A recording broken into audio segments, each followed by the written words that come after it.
Well, hi everyone, and welcome back to the Engage podcast. It's great to have you with us, and as ever, it's great to be joined by you, Peter. It's good to see you too, James. And you will have noticed we are back again in Christchurch, Haywards Heath. Our office is still undergoing renovation, but we are thrilled at the hospitality that the church have offered. And actually, to be honest with you, I'm starting to prefer this filming space to the one that we were using, which after all was a kitchen.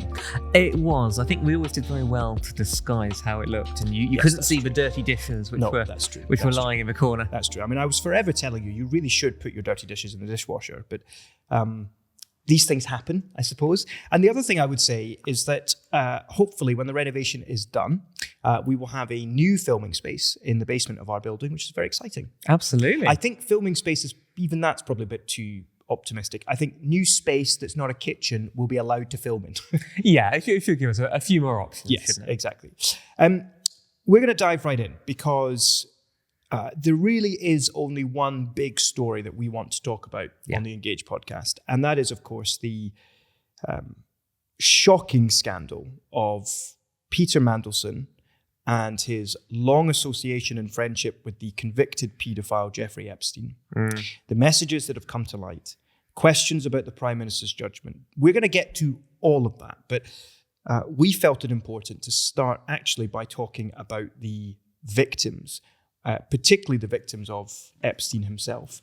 And everyone caught up in the more you read into it, the more shocking and frightening it is. This was a sex trafficking operation that intentionally allowed a rich man and his rich friends to abuse power. And you talk about power imbalance. This is a quintessential example of that. So why don't we start there? Yeah, and I think that is actually a really helpful place to start because in many ways it is not where most of the coverage has been focused in these last few weeks. We both really enjoy politics. We are sometimes glued to the ups and downs of what's going on. But for all the fact that the media coverage has been around Peter Mandelson and then it has been around Keir Starmer, well, actually, this is a story which at its heart is about young girls, young women who have, in some cases, been trafficked for sex. Some of whom were underage, and it is a really, really horrible story. And just to give a bit of background on Jeffrey Epstein for anyone who doesn't know, back in 2005, he was investigated when a parent reported he had sexually abused her 14-year-old daughter.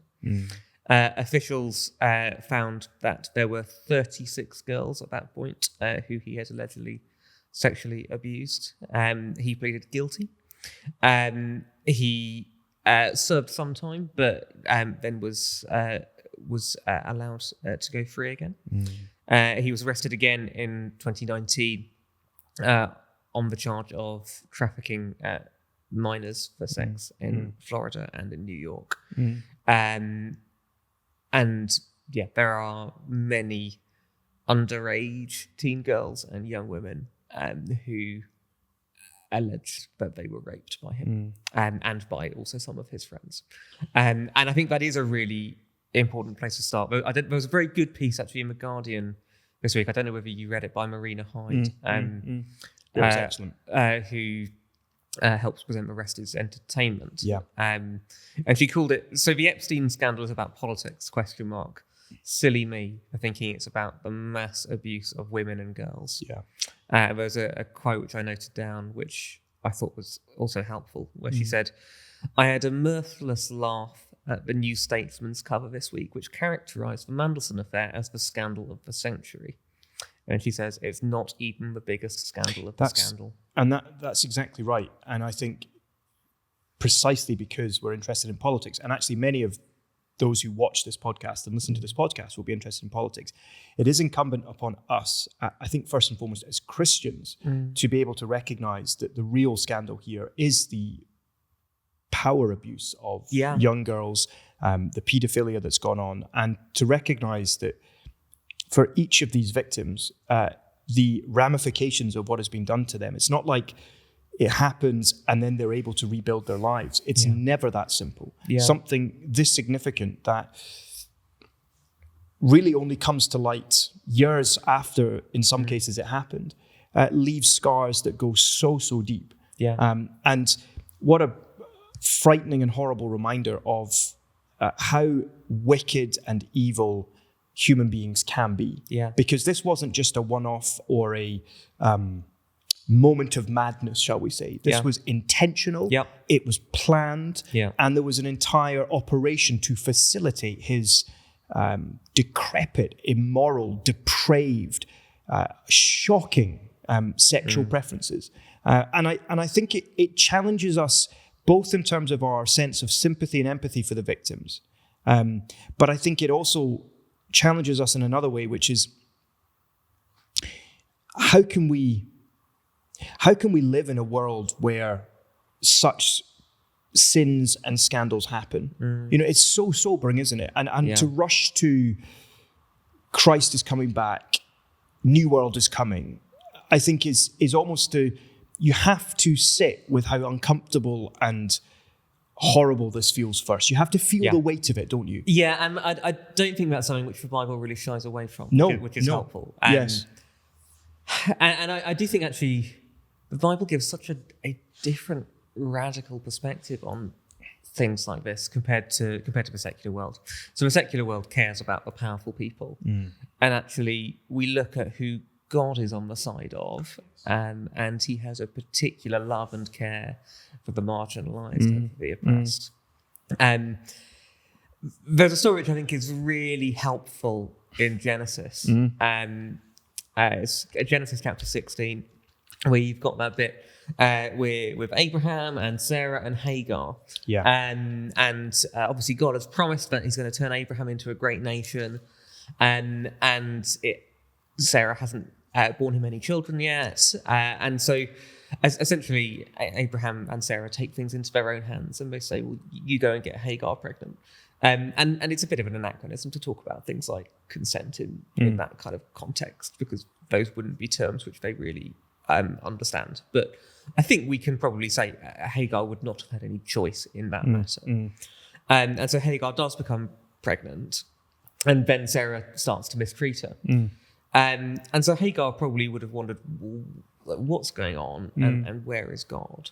But there's this beautiful verse in Genesis 16:11 where it says, the angel of the Lord said to her, you are now pregnant and you will give birth to a son.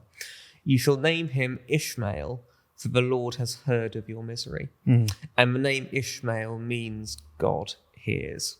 So God hears Hagar when she's in the midst of that intense suffering. And Hagar gives God a name. So Hagar calls God, you are the God who sees me. And I think that again is a really beautiful line. That God sees the suffering which as a world we want to turn a blind eye to, or which we as a world we want to focus on the powerful people, but God is there looking at those who are powerless and loving them. And I think what you just said there is so helpful, which is you're right. We don't want to look at this, do we? We want to focus on the politics, on the power plays, on the latest twist in the Mandelson saga. And you also get the sense, it is right that the Prime Minister has apologized to victims, but it comes across a little bit like it's too little too late, but also that you can't help but think there's a dose of political expediency going on here, which is he knows that he's got to do that because that's a way of humanizing himself in the midst of all of this. And actually, as we'll come on to later, you can't get away from just the colossal misjudgment and lack of attention to detail. Which is astonishing. I think the other thing is, the Bible is very, very clear about how desperately wicked the human heart can be. The heart, says Jeremiah, is deceitful above all things. And so in one sense, as a Christian, I shouldn't be surprised when I read of shocking stories like this. I mean, you think about even God's own people.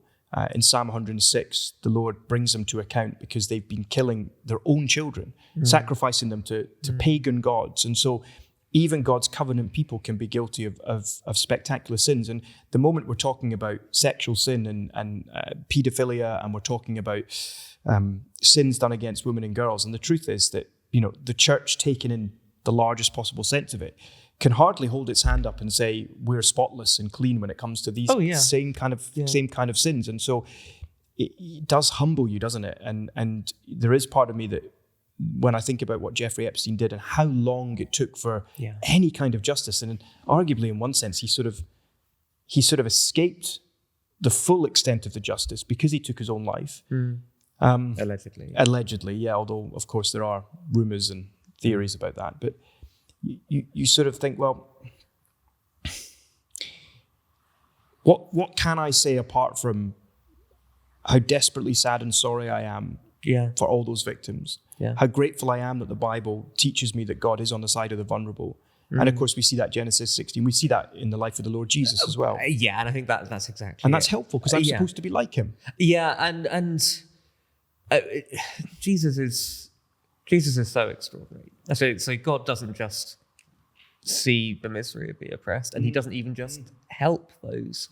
We know that God is called the helper of the fatherless. That would be Psalm 10. We know that there are those passages where it sort of says how God has brought down the mighty from their seat and has exalted the humble and meek. But above all, in Jesus, we actually see the extent to which God goes in his identification with those who are suffering, where he actually becomes like them in the person of Jesus, who is mocked and scorned by his captors, who he has abuse being hurled at him, he suffers great sort of physical torture, he dies on a cross, and he knows what it means to be beaten or whipped or exposed, and even what it means to sort of feel that sense of abandonment. Yes, and I mean, God. You think about that, probably the high point of Old Testament prophecies about Jesus, Isaiah 53, one of the, if not the clearest prophetic passage about his life, his ministry, his suffering, and some of the language that's used in Isaiah 53, in particular, that he grew up like a tender shoot. There was no beauty or majesty to attract us to him. He was despised and rejected by mankind. A man of suffering, in some translations, a man of sorrow, familiar with pain. He was one that people hid their faces from. And there's that wonderful line, I can't remember which theologian said it, but only a suffering God can help. Yeah. And I think that's so important, isn't it? That God is someone who is able to relate to us in that profound way. Yeah. Because the person of the eternal Son came into this world, dignifying human nature, becoming and taking our human nature upon himself, remaining truly God, and yet nonetheless, for the creator of all. And I was reading Colossians 1 recently. The Son is the image of the invisible God, firstborn over all creation, for by him and through him and for him were all things made. And that God came into this world to be despised and rejected. Yeah. Or as John 1 says, he came to his own and his own did not receive him. Yeah. So I think that's really helpful. And how am I to be like Jesus in this situation? Well, Proverbs 31 says we should speak up for those without a voice. So one of the ways is I can speak up for victims, like Marina Hyde did in her Guardian column. So helpful. That is a example of someone in our mainstream media actually doing what you would hope our mainstream media would do more of, which is provide a voice and a spotlight on what's really going on here. Yeah, and also what we want to see the church doing more of it, and certainly at Care, where we have a history of caring about sexual exploitation and advocating for things like the Nordic model, which is now the place in Northern Ireland. Yes. I was doing a bit of writing on the broader topic of sexual exploitation back in the autumn. I wrote a piece called "Where is God in the Brothel?" And I just thought I'd read out a couple of lines from it because I think it is helpful. So I wrote, "Where is Jesus in the brothel? You can see him in every woman, man, or child who is broken and bears the scars of physical abuse. You can see him in each one who has been told they are worthless, that they have no dignity and no value but 30 pieces of silver. You can see him in each and every one whose body has been handed over for the corrupt and powerful to make sport of. You can see him in every victim abandoned, abused, and alone. Their sorrow became his sorrow. Their story became his story. So where is Jesus? He is there identifying with each and every victim, bearing the scars from the day he himself was the sacrificial lamb. And yeah, I just think there are times when we read stories like this where we think, gosh, I do not know where to go, what to think, and where to look. And it's when we read stories like this that the only place I can go to is the cross. And the God who identifies in such a sense with those who are vulnerable and who are being abused. And I think, the other thing that we can do, and this is something that we talk about all the time at CARE, is you also, I think, want to come back to the fundamental reality of being made in God's image. Yeah. And the equality that gives us as men and women in the sight of God, and boys and girls in the sight of God, that, to use the language of Psalm 8, that we've been crowned with glory and honor. That although on the one hand we're desperately vulnerable because we're made just of the dust of the earth, on the other hand we've been given this immense dignity. And that ultimately is why CARE has advocated on behalf of victims of sexual exploitation across the United Kingdom, and why we want to see every part of the UK with a law that says, actually, it's the powerful who will be held to account. Yeah. It's the men who buy women for their bodies. They're the ones who will be criminalised. We'll make buying sex an offence, and we'll give support and help for women to exit prostitution in recognition that the vast majority are not there because they've made a positive choice to be in prostitution, that they're there because they've been exploited. And so I think, it's the other thing that the church can do is, whether it's through practical caring help for women and girls who have escaped or exited prostitution, but also by supporting organizations like CARE who are advocating at a legislative level. Let's change the law, because actually that then also sends a message. You imagine if that happened, if Parliament passed a law that said, actually, if you try and buy a woman for sex, we will criminalize you. You have a criminal record. You'll not just pay a fine, you will go to prison for whatever sentence the judge determines. That would be such a powerful, positive message. And for a government who says, one of their big ambitions is to reduce violence against women and girls, this would be a no-brainer. And yet there's another way that the powerful exploit, which is the English League of Collective Prostitutes, is so vehemently opposed to this legislation, because they're saying, actually, this is a positive choice. This is a legitimate line of work. And again, you need the whole weight of biblical testimony to say it is absolutely not. And again, the truth of human dignity is so helpful, as such a positive message. Whereas I think for the secular world, without the concept of human dignity rooted in God, human dignity becomes much more subjective. And you find yourself in a bit of a pickle.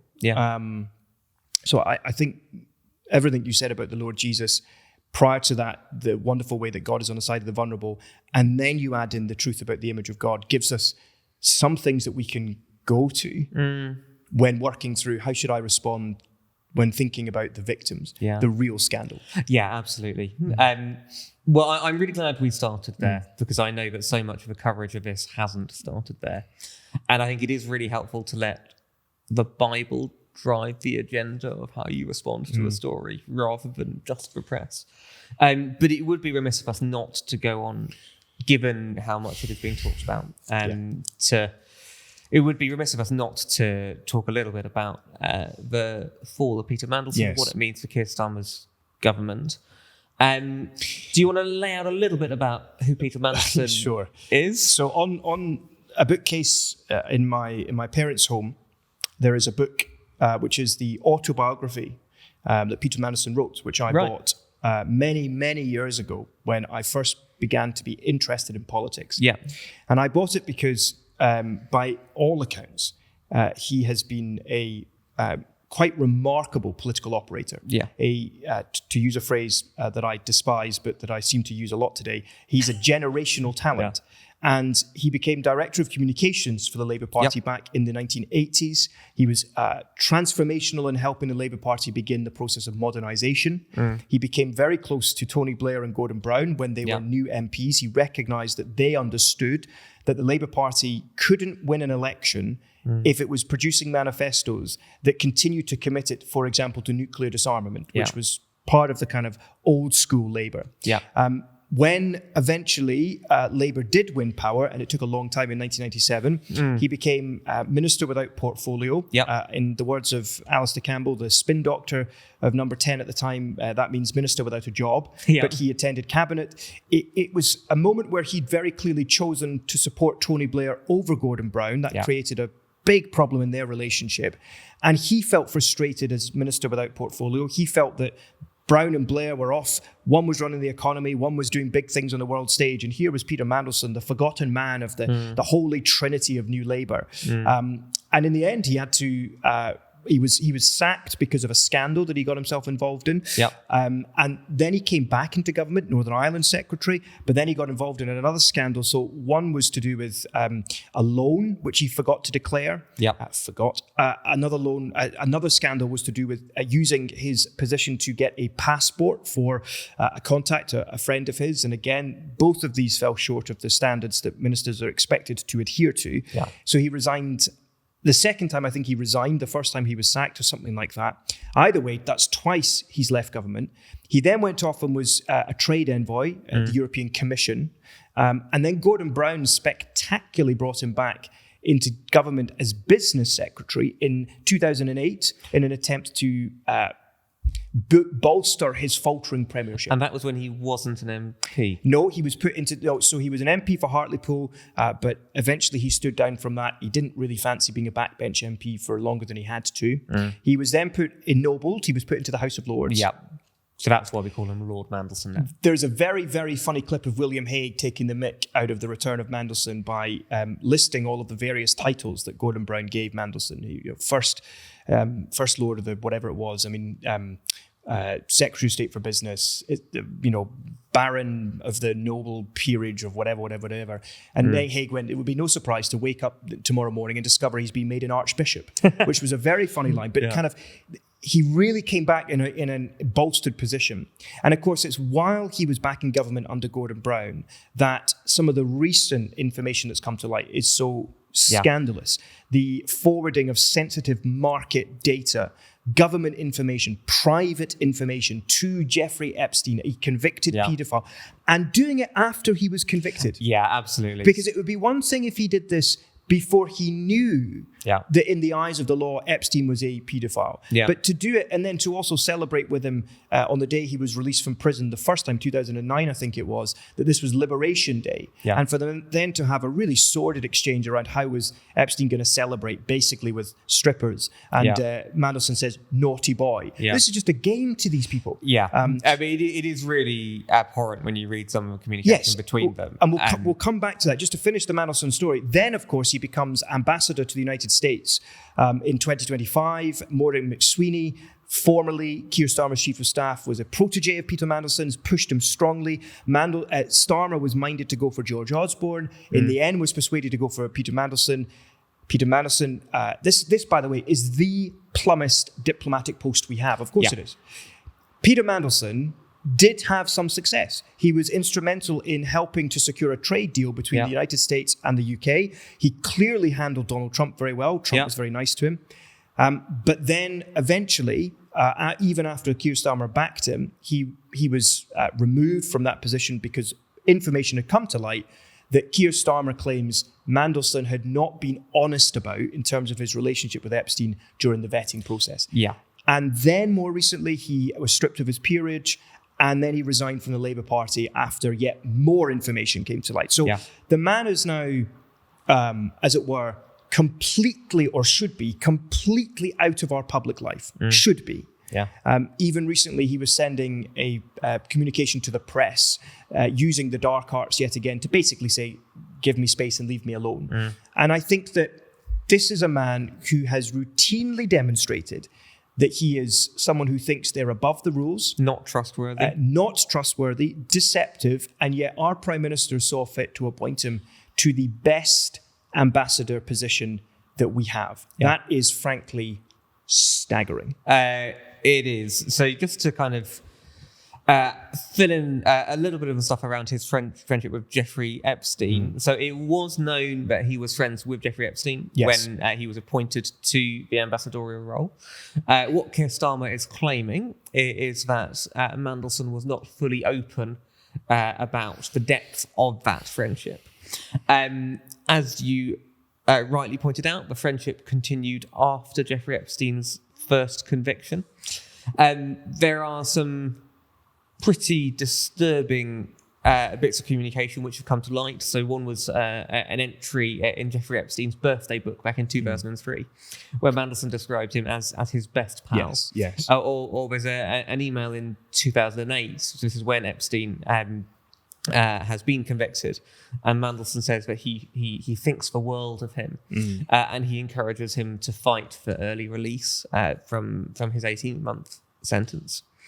As you rightly pointed out, there are moments where Mandelson leaked Epstein various bits of information. So in 2009, he leaked him a Downing Street document which proposed £20 billion of asset sales and revealed Labour's plans for tax policy.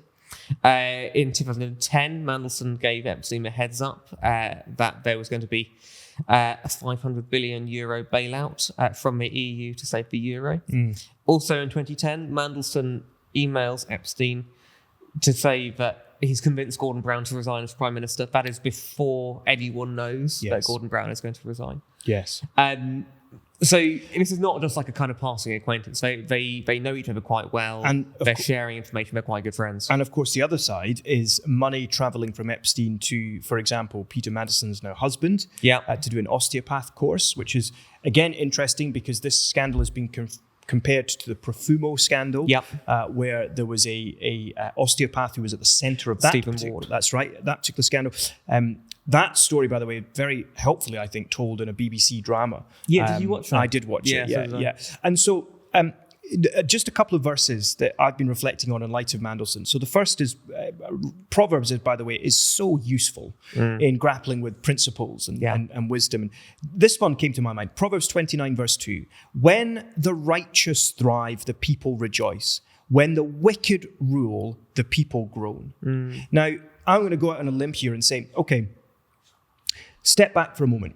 Here is a man who's been at the heart of British government in different forms and in different ways over the last 20 years. And even after a long period where the Tories were in power and Mandelson was more, he still gets onto a plush podcast run by the News UK, for example. And the other thing is then he gets the ambassadorial position. He's in the House of Lords. So he's very much part of the establishment. So he has thrived. Now, here is a man who is clearly very, very wicked. And as a result, is our country flourishing? We all know that it's not. And you cannot miss these connections. You know, we often pray at Care in light of 1 Timothy 2, Lord, give us leaders of your grace and not the ones that we deserve as a nation. But I think when people like Mandelson have been allowed to rise to the top of the greasy pole without checks, without balances, the fact that he had to either be sacked or resign from cabinet, not once, twice, but still managed to come back. You can either say that's great political skills, and I think that's part of it, but it's also a system that enables that, and it refuses to ask the right questions. Yeah, I mean, it's a really damaging indictment of the way politics works. Yes, and because we do believe in grace, and we do believe that people make mistakes because we are all sinners. But also there are levels, right? Like there are some things where I think you lose credibility as a leader when you are part of a scandal which is of such magnitude. And this is the second text that I've been reflecting on. Luke 12:48. Jesus says, "But the one who does not know and does things deserving punishment will be beaten with few blows.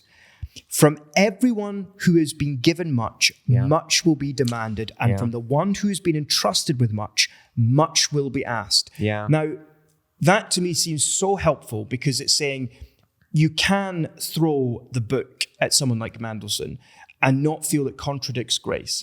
Because that principle Jesus teaches there is, here's someone entrusted with a huge amount, and who has betrayed that trust. I mean, some of the accusations even that he's from the Prime Minister in his sort of mea culpa for, everything he's done wrong is, Mandelson, he called him, has betrayed his country. And that leaking of sensitive information is really just the tip of the iceberg, because the complicity as well with Epstein's crimes, it's guilt by association, isn't it? He claims I'm a gay man, therefore Epstein kept me separate from that side of things. But how can I trust a word Peter Mandelson says when he's a proven liar? Well, yeah, and also when he has effectively been giving support to a convicted paedophile about how he can secure early release. So if this kind of situation has arisen, then we at CARE, we're always saying our vision statement is politics renewed. And a scandal like this shows you why that's our vision statement. Vision statement is looking ahead. It's going, where do we want to be in 20 years' time? We want to have a healthier, better politics. How can we, as Christians, what do we need to do to play our part in renewing politics? Or transforming politics, I should say. No, it's politics renewed, isn't it? It's renewing politics. Yeah, dear. I can't believe I got our own vision statement wrong. But how can we play our part? Because that seems to me to be a really practical question for us in response. What are some of the things that we can and should do? Yeah. Was that a question? That was a question. That wasn't just a rhetorical question. This was not a device for once. This was an actual. What can we do? Sorry, I thought you were getting so carried away. No, I was. But how can? What can we do? What should we do? Well, I guess one thing which at CARE we are already doing is we believe in training up a new generation of leaders of good character. Yes. And so we have our leadership program, which looks to provide young Christian graduates with the tools to create a career for themselves in politics. We've seen a number of people over the years either become MPs or MSPs. I guess the best model for any leader is always Jesus. Yes. And in Jesus, we see a leader who combines both truth and grace, a leader who combines wisdom and authority, and a leader who combines both power and humility. And I think you need the mixture of all of those things to be a good leader. And I think it is important to say that I think part of the Christian response to all this might be to say that the only way that we can have good leadership in politics is if Christians occupy the key positions of power and authority. And I want to say, just be very, very careful. I understand the logic, but that's a very simplistic way of reasoning because it fails to factor in the truth that this country has seen non-Christians who have been good leaders. Common grace is such that not everybody is as bad as they might possibly be if left completely unchecked. So there is that reality. But the other thing is Christians can fall and fail too. So we need to recognize that. But I think that's really helpful. Jesus is the model. So the CARE leadership program, training up a new generation, praying that they come into positions of power and influence so that they can bring that Christ-like character. Because I just remember what Jesus said to his disciples. The Gentiles lord it over. They abuse their power. They love their power. They make much of it.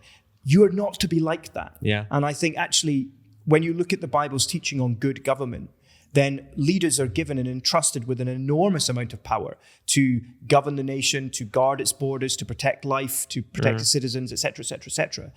But there are also to be those who listen to advice. There are those who care for the vulnerable. There are those who are to show humility. And we've been going through James, and the thing that is in our church, and the thing that has struck me most forcibly is that line that James uses, that Peter uses as well. God opposes the proud, but gives grace to the humble. So I think that, in light of this, what should Christians do? Well, if there are young graduates in your churches who are interested in politics, get them to apply for our CARE leadership program. Pray for those in authority as well. 1 Timothy 2, we say that again and again, but it's true.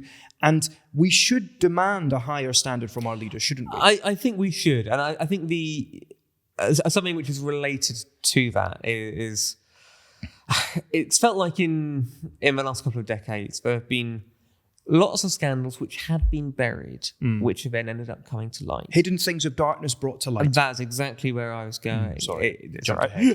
My mind's working really fast at the moment. Don't worry. Sorry, Peter. Carry on. It's great stuff. But I think we want to get away from a way of doing politics which assumes you can bury political scandals and no one will find out about them, because that just isn't true. No, that's right. So Jesus says in Luke 8, there is nothing hidden that will not be disclosed, and nothing concealed that will not be known or brought out into the open. You are not going to be able to kind of cover up the truth forever. It does come out, and then it does real damage when it does come out. So don't try and play political games, particularly when it's around things. Well, I mean, in a case like this, essentially around kind of real evil. Like, if Keir Starmer has always said he wants to be one he's going to clear up politics, and you can't say you're going to do that and then play by the same rules. Yes, I mean, and I think one of the challenges I think this raises is, I think sometimes as Christians we can jump from absolute to absolute. So, for example, we can go common grace, no one's perfect, we're not perfect, therefore we tolerate imperfection in our leaders. And then imperfection rises to such a level that we go, this is awful. We need more perfect leaders. Yeah. And of course, part of the difficulty here is truth and grace, like that willingness to recognize that failings and faults happen, and to try to distinguish between who should be removed from public life and who should be forgiven on the basis of their apology and acceptance of wrong and given another chance. So, for example, Peter betrays Jesus, but he is then restored. Yeah. Peter Mandelson has betrayed his country, lied to the prime minister, been sacked multiple times.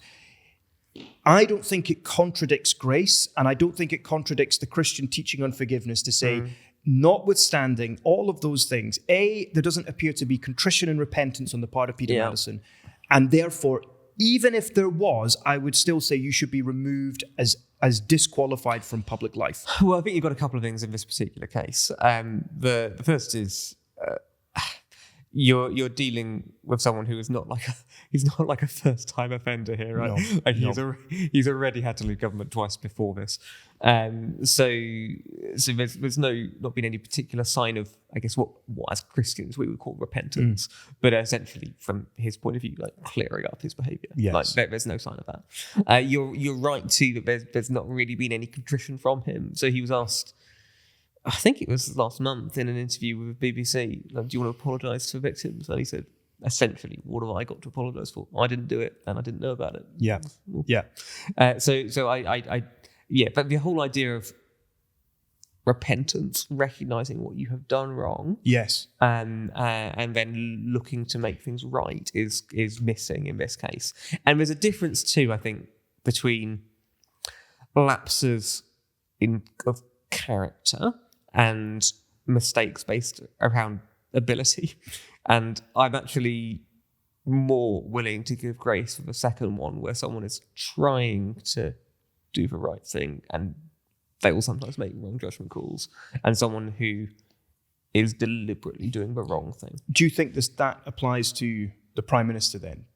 Do you think that Sir Keir Starmer, former Director of Public Prosecutions, lawyer extraordinaire, do you think that this lapse of judgment in choosing Mandelson, and also in hiring as his former Director of Comms, Matthew Doyle, who also had links to a convicted paedophile, as Ed Davey said in the House of Commons recently, this is a Prime Minister who hired not one, but two people who are friends of known paedophiles. That is not a good look. Not a good look. So is that just a lack of ability on Keir's part, the Prime Minister's part, in terms of his ability to make wise choices? Or is that a reflection of a character defect there as well, that says actually morally he is unfit for the office of Prime Minister? Because, for example, with Boris Johnson, I think we said on this podcast that we believed he was unfit to be Prime Minister. With Boris, I do think there are character things going on. And I've got to say, with Keir Starmer, it's not a great sign for your Director of Public Prosecutions. Like what did he ask Peter Mandelson? Was it like, were you friends with Jeffrey Epstein? Yes. No? Oh, no further questions. Yeah, that's right. It's so bizarre, isn't it? I think with With Keir Starmer, it is, we're not on the inside. We haven't seen quite what has happened.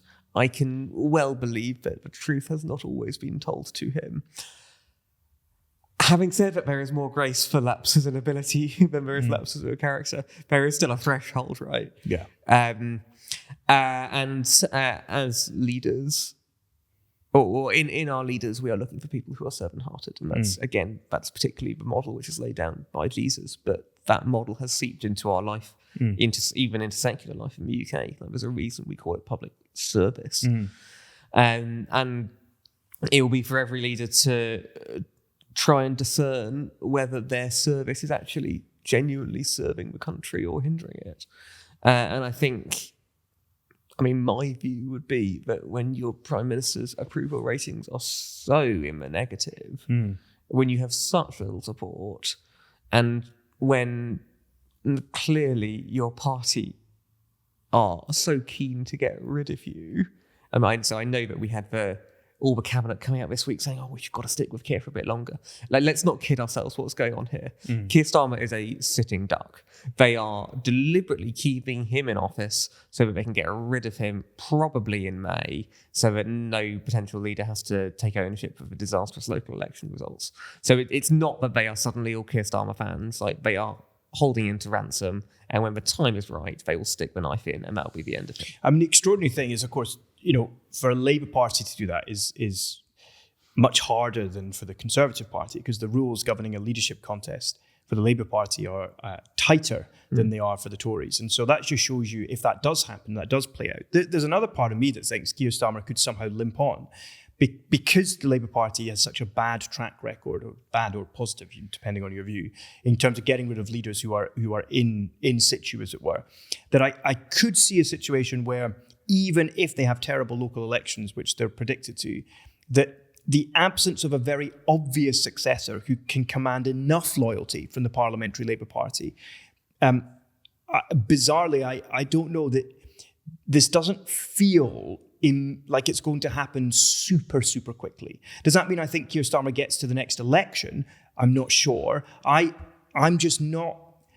not as persuaded that the Labour Party will move as quick as that. I think part of me thinks they should. Another part of me thinks they'll back down again. Striking that in the light of recent events, just one senior Labour figure put their head above the parapet, Anna Sarwar, and even that was more politically motivated, I think, because it was the only choice he had in the context of the Scottish election, where Labour are not going to beat the SNP. So although I think you might be right, I could also see a world where it doesn't happen. Okay, well, we're making our predictions now. You can hold us to this. But it says something, doesn't it? Here is a Prime Minister who came in with a stonking majority, 2024, and very, very quickly the wheels have come off the bus. That is remarkable. I think it's unheard of, to be honest. And the lack of vision, the lack of narrative, the U-turns, the lack of a compelling diagnosis of the problems facing this country. They veered from everything's awful and it's going to get worse. Then they were like, oh my goodness, people hate this. There's not enough hope. Right, give them some hope. We're increasing the minimum wage. We're making sure that we are giving you support with the cost of living. Oh, we're going to go for growth. We're going to go for growth. And then they abandoned that, and then it became about the cost of living. They just lurched from one thing to the next thing. And part of political leadership, part of politics being renewed, I think, is having men and women of not just character, but also conviction. And I think one of the problems with Keir Starmer is that it doesn't seem clear to me what his worldview actually is. And it doesn't seem clear to me that here's a man who's governed by clear, compelling convictions, which I can agree with or disagree with. But my goodness, at least then I know what the man believes. Whereas it feels to me with the U-turns, he just flits from one thing to the next thing, to the next thing, blowing whither way the wind goes. Well, essentially, he's been held to ransom by the Parliamentary Labour Party throughout. So whenever they've tried to do anything, which is even like pretty modest, which would be sort of more to the right of the party, he can't get it through. So you look at the changes, which again were modest, which they were trying to make to welfare reform. And they had to abandon it completely because it was they were going to lose. Like this is, even with having such an enormous majority, this Labour Party has proved to be ungovernable from the centre. And this, to me, reflects a bigger trend in politics. You go back to Brexit, go back to the parliament that emerged after the disastrous 2017 election.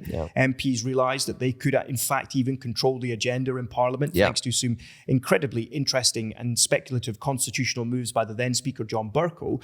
Ever since then, it has been more difficult, even with large majorities, for the governing party to get their agenda through. And so I do have some sympathy in that sense, but I think clearly you saw the same thing with Boris Johnson as you saw with Keir Starmer, which is the failure to manage their own parties well.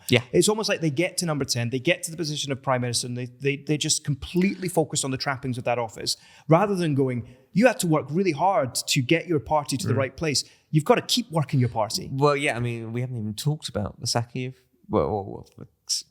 but the resignation of Morgan McSweeney. Yes. Labour was well set up to win an election. It was not well set up to govern. And they spent far more time effectively plotting a route to Downing Street, which largely consisted of not saying anything. Like, let's be real, they were not coming out with lots of big policy proposals. And I think that's right. And I think that's, for me, politics being renewed means parties coming up with genuinely innovative policy solutions to big problems, but not just doing it from the comfort of, I'm never going to have to enact this, and not just doing a safety first, never say anything about anything and get voted in. I mean, the Loveless landslide, that's been proven true. My point is that I want to see politicians leading by proposing actual solutions. And I think you're beginning to see that from other political parties. If Labour can come out with some bold, eye-catching policies to confront rising immigration levels, for example, to confront the financial mess that we're in. What about if they came out with some really bold proposals on the National Health Service? Well, I think the thing is, they will come out with bold proposals, but they won't be on any of those things. Or at least they won't be what we would see as... So you think they'll pivot to sort of cultural war stuff? Well, no, they will pivot to the left.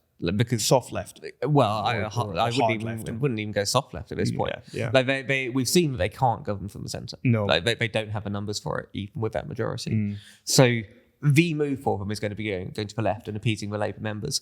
And if and when Keir Starmer, I'm hard. You're confident it's May. What do you think, Isaac? You think May will be gone? Okay. Well, I'm not necessarily saying May, but I'll be amazed if he lasts for a year. Hold on. Sorry. You were making a very good point, but you have just significantly shifted your position. Well, you said you might go to the next election. That doesn't. I said maybe. Your position now sounds an awful lot like mine. I think you've got to stick with May. I will say I think he'll last beyond May, and he'll go at some other point, and then we'll see which one of us is right. You can't compare these two predictions. By Christmas, you'll be gone. I'll be very surprised if he's not gone by Christmas, and I think the most likely point at which he'll go is May or is after May. I think we'll be sat in this very room in 12 months' time, and he'll still be Prime Minister. You think by Christmas you'll be gone? Yeah, there we fine. Go. The divide. You see, line. I want leaders to show leadership and commit to a position. We've just done that. We've practiced what we've preached. Sorry, you were making a point. So they're going to have to move to the left. Yes. And if and when Keir Starmer goes, because of the role which, say, the membership plays in this, it will almost certainly be someone to the left. I mean, it's just, in its own way, it's a mirror image of the Tories when they have a leadership election. The membership is far further to the right than the Parliamentary Party. With Labour, the membership is far further to the left than the Parliamentary Party. So the Tories could have had Jeremy Hunt and they had Boris Johnson. The Tories could have had Rishi Sunak, they had Liz Truss. And each time you go for someone who is more to appease the members, I guess the members are voting for them, but someone who is further to the extreme of the party, it doesn't go well for the country, because the country is generally better for it to be governed from closer to the centre. So let's round off by just do a quick scattergun approach of the kind of key runners and riders. Okay. Who will be on manoeuvres, we can put it. Well, the obvious ones, Wes Streeting. Current Health Secretary, someone who is accused, number 10, of briefing against him multiple times, known to be agitating for the leadership, meeting with Labour MPs to grease the wheels. So he's prime suspect number 1. Absolutely. Wes Streeting, who came out with the classic line in an interview, I think it was back in 2018 or 2019, who's going to be Prime Minister in 10 years' time. And lots of MPs were asked this, and he was the only one who said, well, I will be. So we know Wes Streeting's after it. That's very well known. Suspect number 2, Angela Rayner. Yeah. She's very keen to get her tax business all wrapped up as quickly as possible. Yes. So that she can then potentially be in the clear to run for office. And in its own way, it's a pretty crazy situation that someone can be forced out as deputy PM and then be a real front runner to be PM less than a year later, isn't it? Yeah. But she's much further to the left of the party. Streeting's much more to the right of the party. The other option is if Angela Rayner can't get her tax thing sorted out, and if the party wants a left of centre option that's not Wes Streeting, a stop Wes Streeting candidate, then Ed Miliband's name is being talked about. The former leader of the party, the man who led them into the disastrous result of the 2015 general election, where David Cameron won a surprise majority, and someone who is also under fire because of his zealotry around net zero.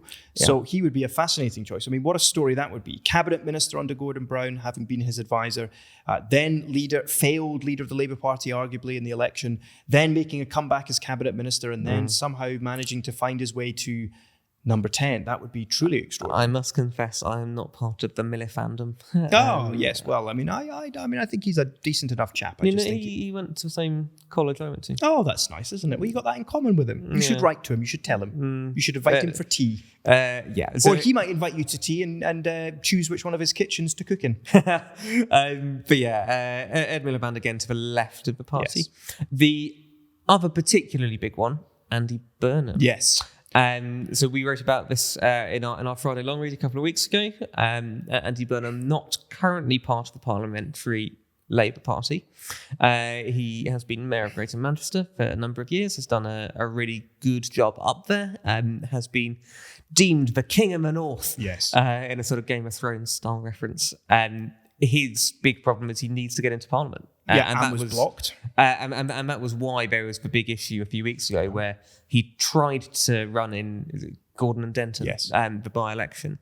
And Labour, the Labour, I think it's the NEC, which of course is led by Keir Starmer, or has Keir Starmer on it, said, no, you cannot run for this. Yeah. Which was seen as Keir Starmer effectively saying, I don't want a rival. I don't want someone who's going to stick a knife in me. Starmer then came out and said he could run at the next election. So, whenever that is. Yeah. I mean, I think this is Burnham's problem, is that, the timeline doesn't necessarily favour him unless there's another Labour MP resignation in a suitable seat. And then, of course, in the background to all of this is the ongoing rise of reform. And for the Christian church in the United Kingdom, I think this will continue to present some really interesting challenges, because reform can one day promise a policy that sounds very consistent with Christian principles, and the next day promise something or do something or have a candidate in a position that displays all the same character flaws and faults that we've just been talking about.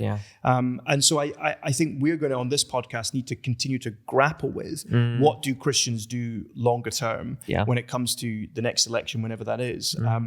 And I actually, for one, look forward to that conversation. Very good. Yeah. Well, this has been difficult, hard. You definitely feel like you are moving and swimming in waters that are so deep and so cold, and actually that in one level you just feel ill-equipped to know exactly what to do. But I think bringing it always back to the scriptures, that is the only thing we can do. I often say this to people, I am not qualified to do anything really other than try to explain what bits of the Bible say, because I know a bit more about that than I do just about anything else. And so let God set the agenda rather than just the press. I think that's helpful. I think that's exactly right. As a reminder, we said this on our last podcast, later in 2026 we will be doing a live Engage podcast recording. We've just lined up a venue. We're working on a date. We're thinking about what topics we should cover. If you have any bright ideas about things you would like to see Peter and myself and potentially some very exciting guests cover on this live recording, why not drop us a comment, let us know, and we will consider that. That information will be released in due course, and we would love to see you there. There's no point us doing this live recording unless people come and watch it. No offense, happy to do it like this, but to turn up in a massive venue, nice venue, posh venue, good venue, Westminster-based venue, most likely, and to be met with sort of, just 5 people, it might feel a little bit like Be a little depressing. Depressing. So if that is something that you're interested in coming along to later in the year, then keep that in your minds. And as soon as we have the information, we will share it with you. But a live recording of the Engage podcast. Hopefully you're excited by that. I'm certainly excited by it. Yeah, absolutely. Fantastic. Well, Peter, it's been great to chat with you. Yeah. And we'll be back together again very soon. Until then, goodbye. Bye for now.